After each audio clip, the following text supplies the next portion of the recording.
We are at the present moment in our material condition, we are manufacturing ideas and being baffled also.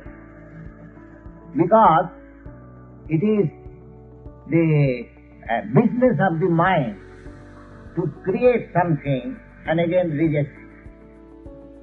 Mind will think certain, yes, let me do this. It will decide, oh, better not to do.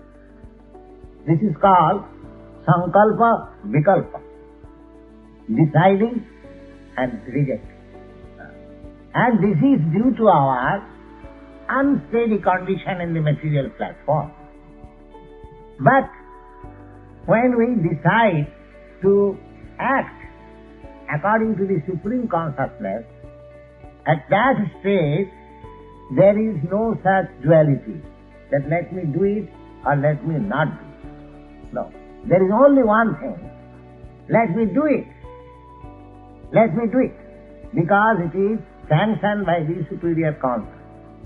The whole Bhagavad Gita is based on these principles of life.